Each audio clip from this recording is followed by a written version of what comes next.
Well, as we all know, a lot of celebrities seem to be making the news during this pandemic for various different reasons. Some have cut or dyed their hair, while others have just posted questionable photos or tweets.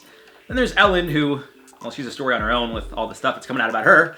However, it seems something people aren't talking about are all the celebrities who apparently feel they're above the law. Or at least, they're acting that way. Today we're counting down the top 10 celebrities accused of not taking quarantine seriously. What's going down, guys? I'm your host for this one, Jared Bronstein, and welcome back to InformOverload. Make sure to subscribe to stay up to date with all the trending news, and follow us on socials as well. Sometimes we post behind the scenes content and news that won't necessarily be made into a video. So if you want to stay up to date with everything going on in the world, just slap that follow on there. I don't know why I did that. We also got some bonus content at the end of this video, so stick around for that. But for now, we should get right into it. And starting our list off at number 10, of course, are we really surprised? We got Kylie Jenner. Now, technically, I'm about to bang out 4 celebrities all in this one number because Kylie has apparently been making the rounds. Toward the end of April, Kylie was photographed going to hang out with her gal pal, Stacey Koalu. Wow. You know what, guys? Moving forward, her name's just gonna be Stacey. Clearly, this is problematic aside from the fact that I can't say Stacey's last name. Kylie also shouldn't be leaving her house to go hang out with her friends. Reports also claim Travis Scott has been seen hanging out at Kylie's house to keep her company, and obviously because they have a child together. Kim Kardashian also recently exposed herself and Kylie to the world while appearing on Jimmy Fallon's show via video link. Kim explained she went to go see Kylie, who did her hair and makeup, you know, the important things. Now on to number 9, Tom Brady. Yes, he is the GOAT and most likely needs to be outside to eat grass that grows on his front yard. But that doesn't give Brady any exceptions when it comes to practicing social distancing and making sure he listens to the health officials. For those of you who don't know, Brady recently signed to play for the Buccaneers in Tampa, Florida.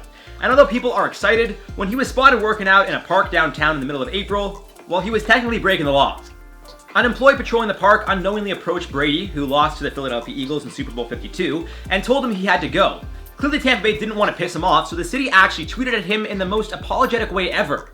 I quote, cited, "To clear up any confusion, at Buccaneers QB at Tom Brady was sighted in one of our 194 beautiful parks. He was not cited as some media outlets have reported. We are excited to welcome Tom and everyone back to all of our parks once we have punted COVID-19 downfield." Obviously trying to clarify that Brady was spotted and not given a ticket, even though he broke the law. So why wasn't he given a ticket? Because he's not human. He's a goat. On to number 8, Madonna. Alright guys, look, my birthday was in March. I didn't throw a party, nor did I even see my friends because things had just started locking down. And I knew better than to act a fool. Yet for some reason, Madonna over here decided she was going to fly across the world from the UK to New York just to attend a birthday party. Clearly, I need friends like Madonna. The party was for Stephen Klein, a photographer who apparently didn't mind hugging his friend, who might have actually had the virus just days prior to his party. In an Instagram video, Madonna actually claimed she had tested positive for the antibodies, suggesting she may have had the virus and was asymptomatic. Even though many think once you contract the virus, you're immune, the World Health Organization has released a statement clarifying that there is no evidence that having antibodies means one is now immune. Either way, the party was live streamed, so why couldn't Madonna just say hi over video chat? On to number 7, Iggy Azalea. I'm sure I've said it before on camera, but when all this is over, I'm getting a much needed mani-pedi. Judge me all you want, it feels good, looks good, and really, who doesn't like getting pampered? Apparently Iggy over here just couldn't wait like the rest of us, so she decided to actually hire someone to come to her house and give her a manicure. As you can imagine, some of Iggy's followers let her have it, explaining how she shouldn't be having workers come into her house, especially considering how she's in LA, and California has been hit quite hard with the virus. Iggy didn't see a problem with her telling her followers that it's her business if she wants to risk having a worker in her house, and she assured them that the nail technician had gloves and a mask. She also promised that there wasn't any tongue kissing because I guess that's the only way one can contract the virus. On to number 6, Chris Cuomo. TV journalist and CNN news anchor Chris Cuomo, who's also the younger brother of New York's governor, Andrew Cuomo, actually tested positive for the virus back in March. Now, as we all know, there's a 14-day self-isolation period that you need to adhere by to ensure that the virus is completely out of your system. So when Cuomo was seen out and about with his wife and children on April 12th, looking at a new property the family was building, well, people weren't too happy. His wife tested positive for the virus 4 days later, and Cuomo himself got into it with a man riding his bike who called out the CNN anchor, asking him why he wasn't staying home, even though he knew he had the virus. Cuomo claimed the biker got into his personal space, but I mean, that's kind of irrelevant. The man shouldn't be leaving his house if he has the virus in the first place. Halfway now at number 5, Vanessa Hudgens. Now, when all this started, like many others, Vanessa didn't realize how serious it could become. So when she first heard about the thought of having to self-quarantine, or at the very least, limit gatherings to no more than 10 people, well, she just wasn't having it. Taking to Instagram Live, Hudgens said, I quote, "It's a virus, I get it, like, I respect it, but at the same time, like, even if everybody gets it, like, yeah, people are gonna die, which is terrible, but like, inevitable?" End quote. As you can imagine, people weren't thrilled with what Vanessa said, and although I'm sure her intentions weren't bad, some things are better off left unsaid. Following the backlash, Hudgens would apologize, tweeting out a Notes app apology. In her apology, she called her words insensitive and pointed out that the situation was a wake-up call for her to realize the significance her words have. Now at number 4, we got Josh Brolin. Now you most likely know him as Thanos, but it seems he was making headlines recently for all the wrong reasons. After going to visit his father, James Brolin, and stepmother, Barbara Streisand, wow, talk about a power couple, with his wife and daughter, Josh posted a picture of everyone gathered together wearing masks. Fans were quick to call out Brolin for not practicing social distancing guidelines. In response, Brolin would post a video to Instagram saying he was humbled by the criticism he faced following the post. In the video, Brolin actually explains his father lives next door to them, but I quote, "We had a plan to go see them and not be near them, and that plan was broken, and that's our responsibility. I think that was irresponsible," end quote. Now on to 3, Ivanka Trump.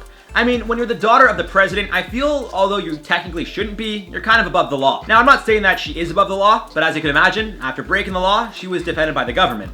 And as far as I'm concerned, that means you're above the law. Over Easter weekend, Ivanka, myself, and Jews all over the world celebrated Passover. However, Ivanka traveled from Washington to New Jersey to celebrate, and that was problematic, considering how the US government urged people to stay home and avoid social gatherings. So you can see why this would be an issue. Yet, a White House official told CNN, I quote, "Ivanka, with her immediate family, celebrated Passover at a closed-down facility considered to be a family home. Her travel was no different than had she been traveling to/from work, and the location was less populated than the surrounding area near her home in DC," end quote. Alright, look guys, it's an important holiday, but we could all be together over video chat, something Ivanka clearly didn't care to do. So, I'd call BS. She literally traveled from Washington to New York. It's not like going to and from work, I'm sorry. At number 2, we got Dak Prescott. Now, if there is ever a chance that I, as an Eagles fan, can bash anything to do with the Cowboys, you bet I will.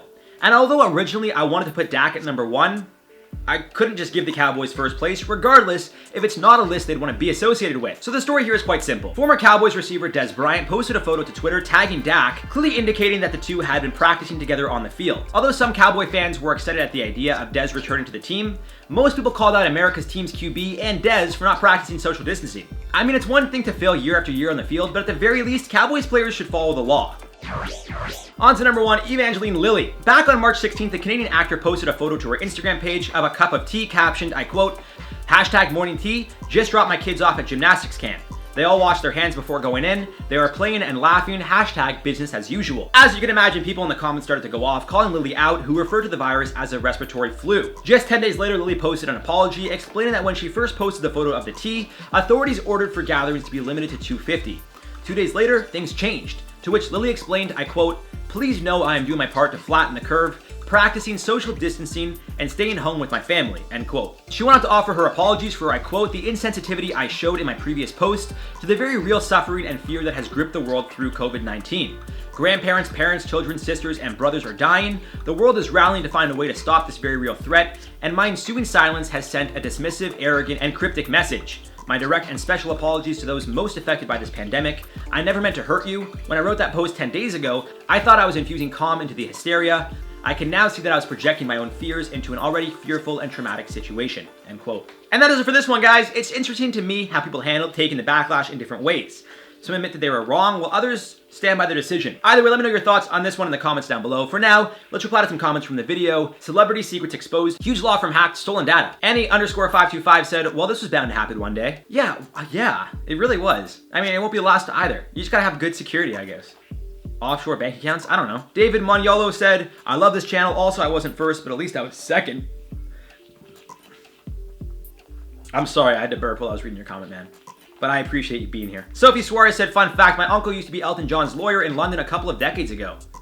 That's incredible. I'm a huge Elton fan. That's amazing. Did you ever get to meet him? Or, like, that's amazing. Anyways, guys, I've been your host for this one, Jared Bronstein. You guys been watching I.O., and we'll see you in the next one. Yeah, people are gonna die. It's just terrible, but like, inevitable? I don't know. Maybe I shouldn't be doing this right now. Hey guys, so yesterday I did an Instagram live and I realized today that some of my comments are being taken out of context.